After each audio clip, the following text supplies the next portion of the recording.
सबका हिसाब लिया जाएगा।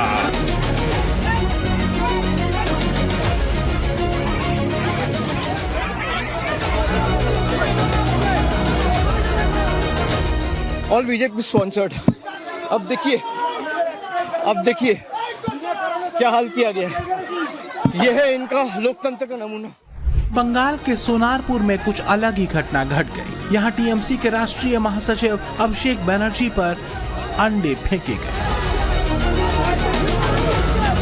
इस बीच अभिषेक के खिलाफ जमकर नारेबाजी भी हुई।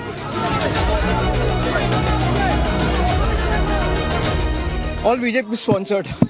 अब देखिए क्या हाल किया गया है। यह है इनका लोकतंत्र का नमूना। 1 महीना हुआ नहीं।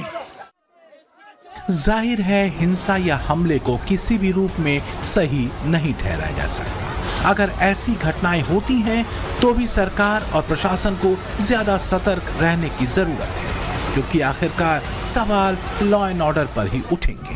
लिहाजा इस हमले की भी पूरी जांच जरूरी है।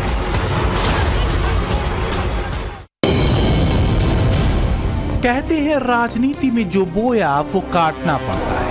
सोनारपुर में अभिषेक पर फेंके गए अंडे और हमले के बाद सोशल मीडिया पर वो बयान भी तेजी से दौड़ने लगे जिसमें अभिषेक बनर्जी वोटर्स को धमकाते देखे गए। 7 तारीखे तृणमूल आरामबाग जितुक बा हारुक,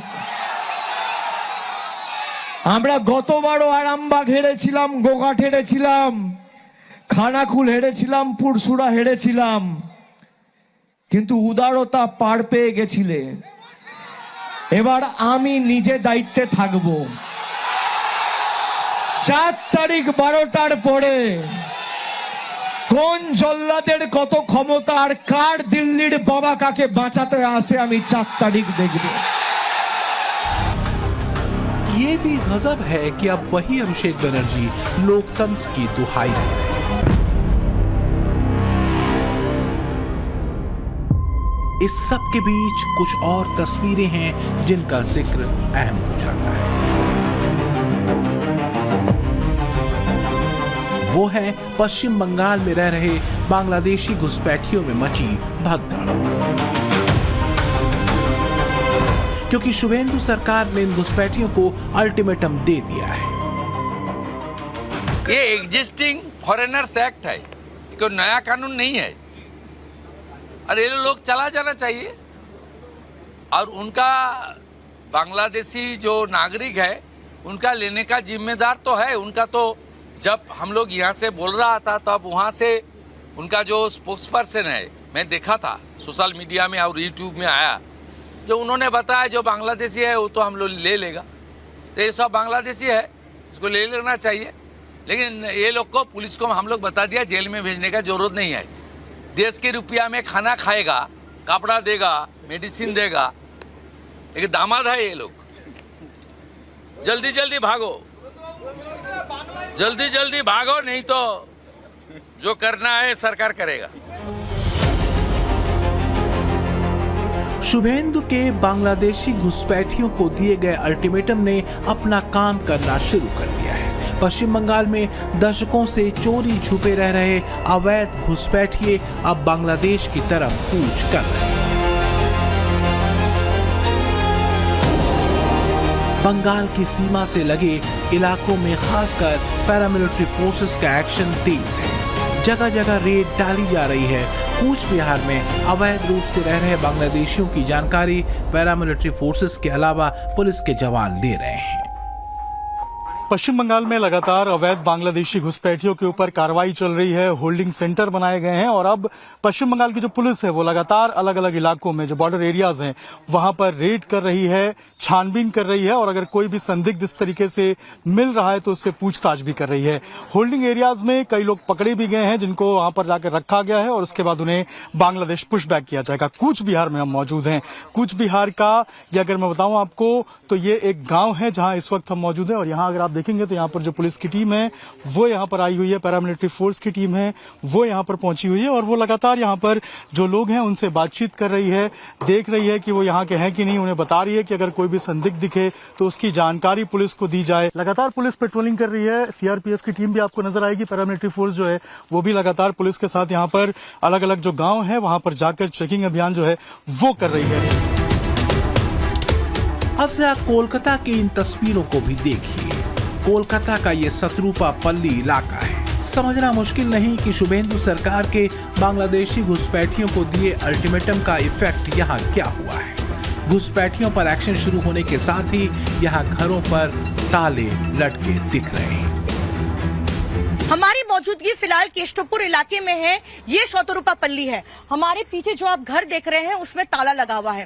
ताला क्यों? वो इसलिए क्योंकि बांग्लादेशी नागरिक जो है इस घर में रहते थे और इस इलाके में और इस कॉलोनी में जैसे जैसे हम दाखिल होते हैं एक के बाद एक घरों में आपको ताले दिखेंगे।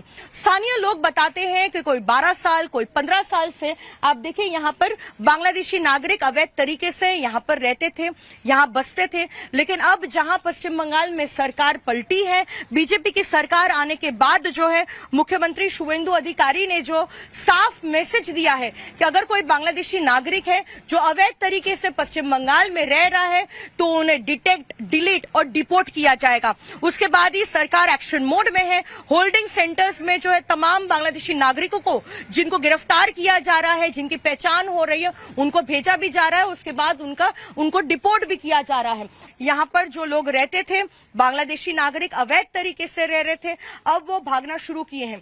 लेकिन स्थानीय जो लोग यहाँ पर जो हिंदू धर्म का पालन करते हैं उनका कहना है कि बिल्कुल जो है उनकी दिक्कतें बढ़ गई थी पिछले 12-15 सालों में जब उनको परेशान किया जाता था। लेकिन जब पुलिस के पास जाते थे या फिर तृणमूल कांग्रेस के नेताओं के पास जाते थे तो उल्टा जो है उन्हीं पर एक्शन हो जाता था जब वो ये बात करते थे कि जो बांग्लादेशी नागरिक यहाँ पे रहते हैं उनको सताया जाता है। क्या टीएमसी की कलई खुल रही है? क्या 15 सालों का अभेद्य दुर्ग ममता और टीएमसी ने इन्हीं बांग्लादेशी घुसपैठियों के भरोसे कायम किया था? क्या ममता और टीएमसी की राजनीति उन्हीं घुसपैठियों के अवैध वोटों के भरोसे चल रही थी, जिन घुसपैठियों का विरोध ममता कभी सड़कों से लेकर लोकसभा के सदन तक में करती थी?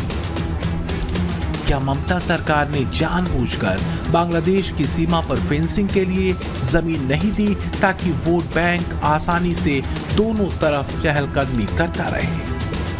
कि पहले ममता के शासन में हर रोज घुसपैठ होती थी, अब घुसपैठ करने वाले अपने आप वापिस जाने लगे हैं, अपने आप जाने लगे।